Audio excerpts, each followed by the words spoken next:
mgaga na upwa, wali mtamu, leo watatulisha ukoko. Oya Kizibo, hapa kama vipi mwanangu tupenye? Yaani tuchachuke tusigangania hapa.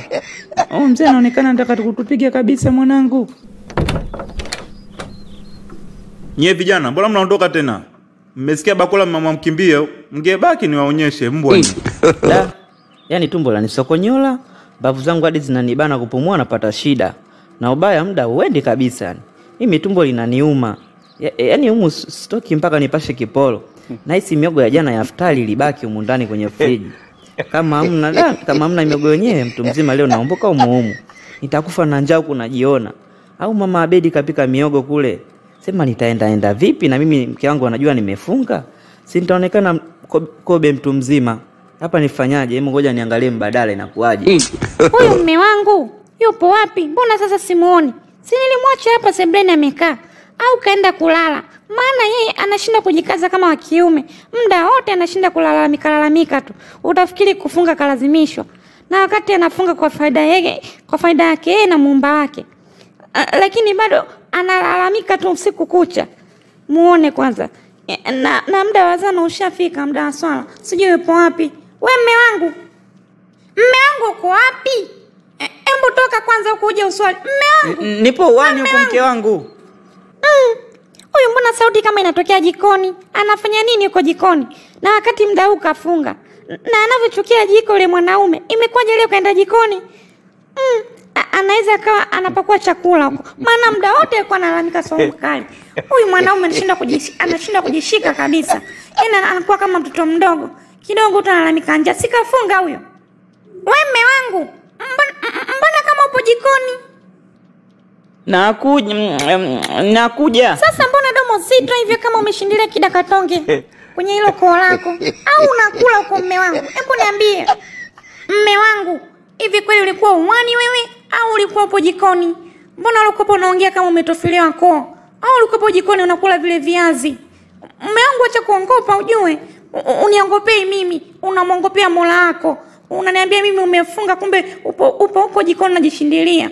Maana sio kwa ule msauti. Nilikuwa nasikia sijui ulikuwa unaongea nilikuwa sikuelewi. Mume wangu kweli uko kwa ujala wewe? Mbona kama unapunje hivi? Naomba ongea nikusikia taarifa. Sasa kwa hiyo nataka uniambie mke wangu mimi nilikuwa jikoni nakula, si ndivyo? Yaani mimi nishinde kula azalani nikuongopee wewe, inakuwa ina maana gani sasa? Mimi nilikuwa nipo zangu uwani napata hewa, maana ndani si unajua ni joto. Yaani unakaa ndani kama upo kwenye chupa ya chai, joto hadi joto kupitiliza. Ikabidi niende zangu nje kula upepo, lakini unasema nipo jikoni nakula nini? Sasa bora ningekula mazima kuliko kuongopea wewe nimefunga afu naongopa mbele ya Mungu wangu. Afu tabia kunusana mdomo imeanza lini? Unataka univunjie heshima mmeo, si ndivyo? Hapana mume wangu. Ila mimi najuanga siku zote wewe kwenda jikoni unachukia. Ila mimi nimekaa hapa na deki nikasikia kulupu vyombo kama vimedondoka. Alafu kwenda jikoni nimekuta utipoti ile ya viazi tuliomwekea Sharifu. Nimekuta viazi hakuna. Sasa unafikiri nani tena kala? Alafu kizingatia ndani tupo watu wawili tu na Sharifu ameenda chuo. Alafu wewe unasema eti ulikuwepo uwani. Vile viazi vimeliwa na nani mume wangu? Sasa mke wangu, kama tukiwa tupo watu wawili, unataka uniashumu ndio mimi nimekula hivyo viazi na wakati mimi nilikuwepo zangu uwani kule nje. Yaani unaanzaje kunidirect mimi moja kwa moja kusema mimi ndo nimekula viazi? Labda anaweza akawa nipaka ndo kala hivyo viazi au akawa amefungua au anaweza akawa amekula hata panya. Unasemaje mimi nimekula viazi? Mimi nimefunga bwana, nilikuwepo zangu nje. Wewe ni domo ulivyopauka hivyo kama gome la mti. Sasa mbona na viazi vya Sharifu kule jikoni hakuna? Na ukizingatia utipoti imefunguliwa. Unataka uniambie eti ni paka gani wewe mwenye mikono anaweza kufungua utipoti? Alafu nasingizia tu wanyama eti panya, sijui paka gani huyo au panya gani huyo mwenye uwezo wa kufungua utipoti na kula afu kisha akafunika. Acha kuniongopea mume wangu. Umekula ujala? Mke wangu acha kuniuliza maswali ya kipumbavu. Unapoelekea na hizo nataka unitoe nje ya mfungo. Unaniulizaje mimi maswala ya viazi na wakati mimi sijala vipi? Nimekwambia mimi nilikupo zangu nje huko nakula upepo. Unaningangania eti ni yapi mbele ya Mwenyezi Mungu wangu eti nimekula viazi. Viazi hivyo nimekula saa ngapi? Nishakwambia huyo paka anaweza akawa kafungua kweli au kalidondosha limedondoka kala viazi. Unasema mimi nimekula viazi au anaweza akawa labda akaja akala Sharifu hivyo viazi. Mimi nimekula viazi saa ngapi? Hapana mume wangu. Kusema Sharifu nakataa. Maana Sharifu hata madrasa hajatoka. Yaani bado yupo chuo. Nimemwekea viazi kule jikoni. Wewe unasema eti Sharifu bado hajatoka chuo. Sema ukweli utafahamika kama umekula wewe au kala sijui nani. Na humu ndani paka hamna. Nitamuuliza Sharifu kama amekula au jala. Ngoja arudi chuo tutafahamu. Sasa mimi ningefanyaje? Muda alikupa uendi. Nikikaa nikiangalia saa ndo kwanza saa 8. Saa 12 parefu. Na mimi tumbo lilikuwa linanisokonyola. Wewe mimi nilivikinda. Sema hapa namkazia tu mke wangu asifahamu. Nitaonekana mlegevu. Itajulikana mbele kwa mbele huko. Sawa? Hamna shida, tumsubiri Sharifu akitoka chuo, tutajua kama kala au jala. Lakini masuala ya kunidirect mimi moja kwa moja eti kusema mimi nimekula viazi, tunavunjana heshima mke wangu. Mimi siwezi nikajishindisha njaa mchana kutwa, alafu niongope nimefunga kumbe sijafunga. Siwezi nikala viazi kabisa mimi. Tumsubiri Sharifu tutafahamu. Hodi mundani. Hodi. Nani tena huyo? Najua kali kama hili anashinda kuzunguka kwenye majumba ya watu. Saumu kali anahangaika. Hodi mundani. Nani huyo? Nakuja. Nikusaidie nini wewe kijana? Mimi sina shida na wewe kwanza. Mimi nimemfuata hapa Kidawa. Huna shida na mimi sawa. Kwanza upo kwenye nyumba yangu. Alafu pili hata salamu una. Tatu hata stala una. Upo tu kama changudoa wa mitaani. Na hapo ulipo sijui kama umefunga. Yaani mabega yapo wazi na minywele hiyo ipo wazi. Yaani hata hijabu una. Mwanangu hawezi kufuatana na mtu wa ajabu kama wewe. We mzee kwanza ukome. Changudoa nishaye kukuuzia. Kama kufunga sio lazima tufunge wote. Hata ukifunga wewe inatosha. Hapa nakwambia umechokoza moto sio chokozeka. Angaika tu. Utachomekwa chuma cha moto kwenye kishundu. Wewe nitumbulie mimacho tu hiyo kama chula lionaswa na tope. Aise, kijana tuheshimiane. Wewe ni sawa na mtoto wangu wa 3. Alafu pili upo kwangu yani, alafu unaletea dharau kama hizo. Unanambia mimi nitachomekwa chuma.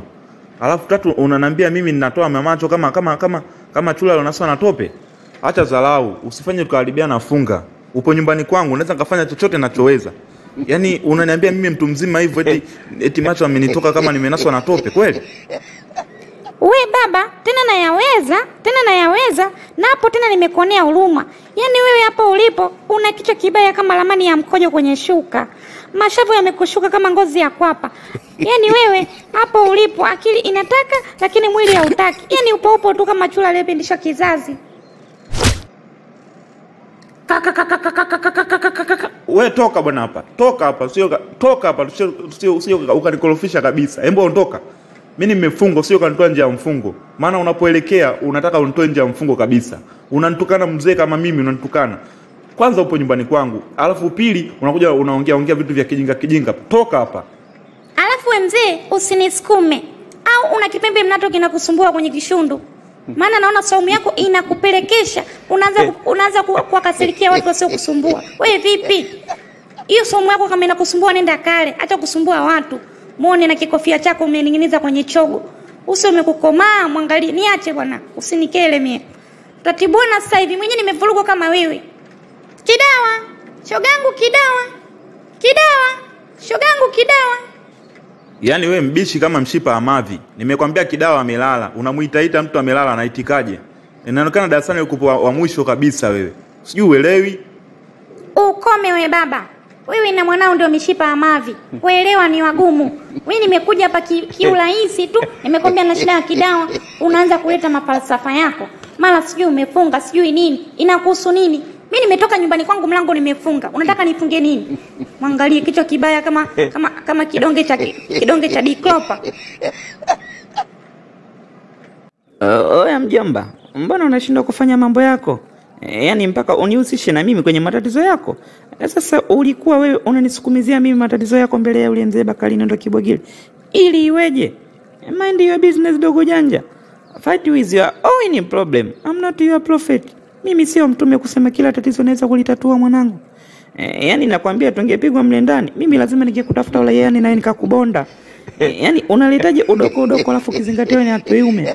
Michongo kama ile mwanangu mwanaume inabidi uwe mkazo. Una mikazo unakausha. So unatoa tu mawazo, unatoa ushauri kwa wazee kama wale pale. Umenizingua ujue. Shasha mimi ningefanyaje? Na yule mjomba alikuwa kashaagisha bakola. Yaani nilishi kabisa nachanganikiwa. Chuo kizingatia sijashoma, alafu yule mjomba anasema mimi nimshomee mlango. Mlango upi? Na wakati mlango wake kabisa hauna maandishi, hauna maelezo kabisa ya maandishi pale mlangoni. Alafu ananiambia nishome mlango. Mlango upi? Mimi niliishi kabisa nachanganikiwa. Na alafu nikikumbuka kabisa wewe uliniambia chuo umeshoma. Na ndio maana kabisa yule mzee Bakalinondo Kibwegile nikamwambia huyu hapa ndo ameshoma chuo, anaweza akasoma wa mlango anaohitaji. Unaona mjomba? Yaani hadi kwenye maelekezo yako bado unanielezea mimi. Acha shobo mjomba. Hakuna chai iliyolowekwa mbele ya mkate. Mkate uliolowekwa na kuwa mweusi mbele ya chai. Hakuna chai ngumu mbele ya mkate iliyolowekwa kwenye maji. Cheki unanifanya mpaka nakuwa na confusement. Kwenye matatizo yako mjomba usinihusishe mimi. Naomba kabisa ulizingatie hilo kichwani mwako. Yaani nimekustiri mwanangu kwa kuwa wewe ni mshikaji wangu. Angekuwa mtu mwingine mwanangu ningekutafutia hata kisu nikakuchoma cha jicho iko kawa jicho moja kama Saibogi. Yaani mimi umenikila tena, umenikila sana. Usifanye hii Ramadhani mwanangu ikaisha vibaya. Angalia tunaipeleka vipi iende vizuri mwanangu, kwa makini. Shawa Mwajuma, nimekuelewa. Basi acha kufoka kama mbwa aliona mifupa. Maana usho umekokokoma kama ngozi ya kwapa. Acha kunitusi mwanangu. Unanihitaji Mwajuma, mtu mwenye vitunza mbegu chini ya suruali pamoja na ndevu kama majani ya mpunga mwanangu. Yaani usisubutu tena mwanangu kuniita majina kama ya kidemu. Unanikosea ujue. Cha kwanza umenijambisha kwa ule mzee. Ukaniambia kuna msosi kule. Ukaniambia mgaga na upo wali mtamu. Ona sasa kule wametulisha ukoko. Alafu na hapa unataka kuniletea dharau mwanangu. Tula babu. Usinipandishe mashetani mwanangu na jini Maimuna. Eti jini Maimuna. Tulia basi mwanangu. Usije ukafanya nikakutoa kizazi kwa afu kizingatia nipo kwenye mfungo. Utaniharibia suna yangu eti suna. Utaniharibia saumu yangu mjomba. Hamna shida usijali. Utani tu nilikuwa nakutania kuchangamsha Ramadhani, kuchangamsha saumu mwanangu. Maana ulikuwa umepoa kama kinyanyamshenji. Ila nina idea mjomba. Kwa kuwa sisi hapa hatuna uwezo wa kutoa sadaka, basi tujitolee. Tuwe tunapiga hata kula daku, tuamshe watu usiku. Unajua hata hilo jambo tukifanya Mungu anaweza akatulipa. Unajua kila mtu, unajua maisha siku zote ni kama mkono. Unasema maisha siku zote ni kama vidole mwanangu. Mwenye kidole cha kati hawezi kufanana na kidole cha chini. Mwenye kidole cha chini hawezi kufanana na kidole gumba mwanangu. Kwa hiyo sisi hapa tutakula kwa urefu wa mbuzi wetu. Sisi hapa tutakula kwa urefu wa kamba yetu. Kwa hiyo tuangalie mjomba tunafanyaje. Idea nzuri mwanangu. Tena ikiwezekana naweza tukaanza hata leo usiku. Au unasemaje mwanangu? Insha Allah, tumsalie mtume mwanangu. Allahumma shalli wa sallim alayhi. Haina noma mwanangu, tutoke basi tukasambaze jalamba. Tuwe kama maswahaba mtume mwanangu. Watu watatukubali tu mwanangu. Ikubwa kula daku. Tunapiga ngoma mwanzo wa mwisho mpaka watu waamke. God have mercy upon us.